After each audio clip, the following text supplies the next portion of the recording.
Welcome to The Bachelor, AP Language Edition. I'm just a stereotypical guy with absolutely no personality. Now let's meet the girls. From The Crucible, Abigail Williams. Hello, I'm Abigail Williams. Really, I'm just here to make John Proctor jealous enough to leave his wife for me. You know, I'm a bit of a celebrity up in Salem. I actually kind of started that whole Salem witch trials thing. I think it was some of my best work. I will not hesitate to do it again. From The Great Gatsby, it's Daisy Buchanan. Hi, I'm Daisy. I'm from Louisville, but now I live in East Egg. I enjoy complaining and being overly cheerful to compensate for my deep depression from my loveless marriage. I'm just here to find true love, as long as he's rich. He's got to be rich. What? I have a lifestyle to maintain, you know. From The Adventures of Huckleberry Finn, it's Sarah Mary Williams. I'm Sarah Mary Williams. My hobbies include running away, playing dress up, and rafting. I'm real adventurous, you know, a free spirit. One time, I rafted all the way up the Mississippi with a guy named Jim. It didn't work out, but life on the river is just so much easier. You don't gotta worry about rules in society, and you just let it all hang out there. From Fahrenheit 451, it's Mildred.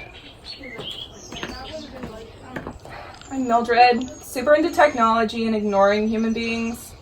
I guess you could say I'm family oriented because I'm always hanging out with the family in the parlor. My last husband was such a bore. I've learned my lesson, so now I'm looking for someone who literally can't read. And last but not least, from The Great Gatsby, it is Jordan Baker. Hi, I'm Jordan Baker. I'm a professional cheater. Golfer. I love the smell of a freshly cut green and the feeling of my shoes sinking into the grass. I'm a terrible driver, so I'm looking for a man that can teach me how to get out of accidents. I do not want to end up like Murder. Welcome to the group date, ladies.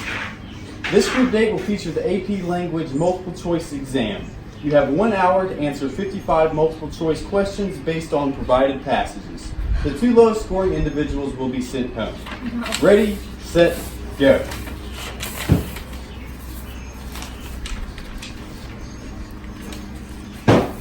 And that's time. Let's see.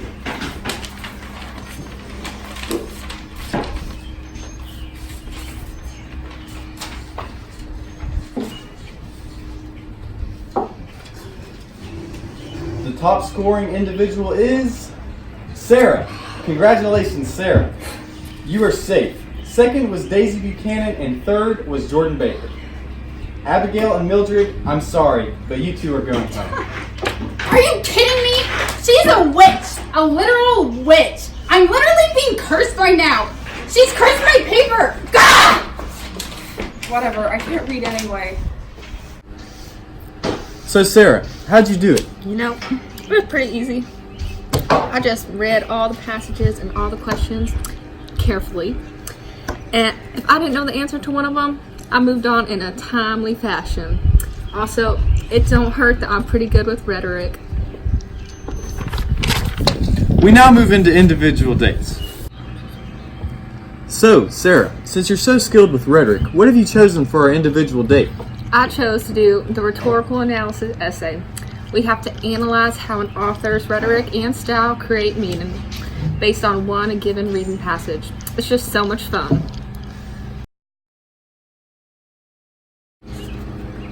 Wow, what a great essay, Sarah. Tell me how you did it. Well, after reading and making notes of the sentences and sections that use rhetorical devices, I constructed a well-organized essay evaluating how the devices used by the author helped persuade the audience.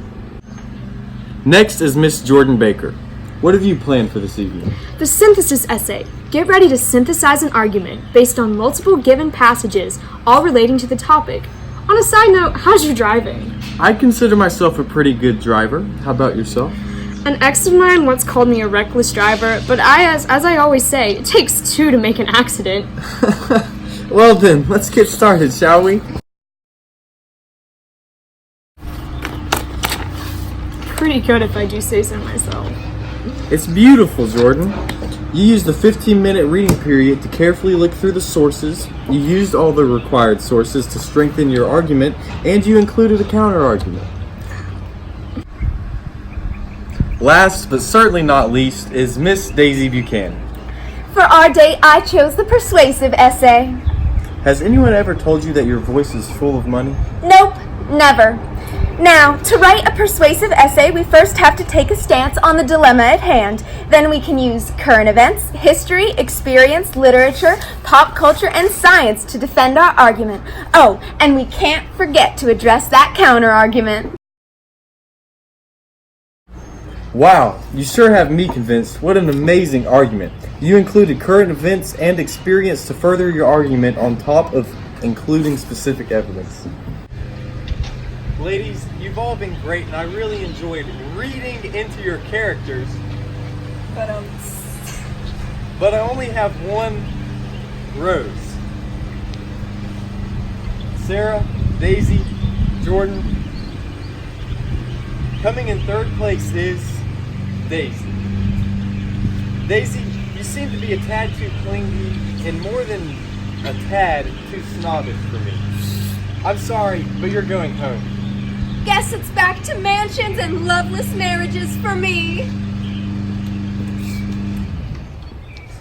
In second place is Sarah. I love your adventurous nature, but I feel that I could never tie you down. Well, if you ever need a ride going down to Mississippi, just give me a call. Oh, and you don't need to call me Sarah no more. Wait, what? Just call me Huck.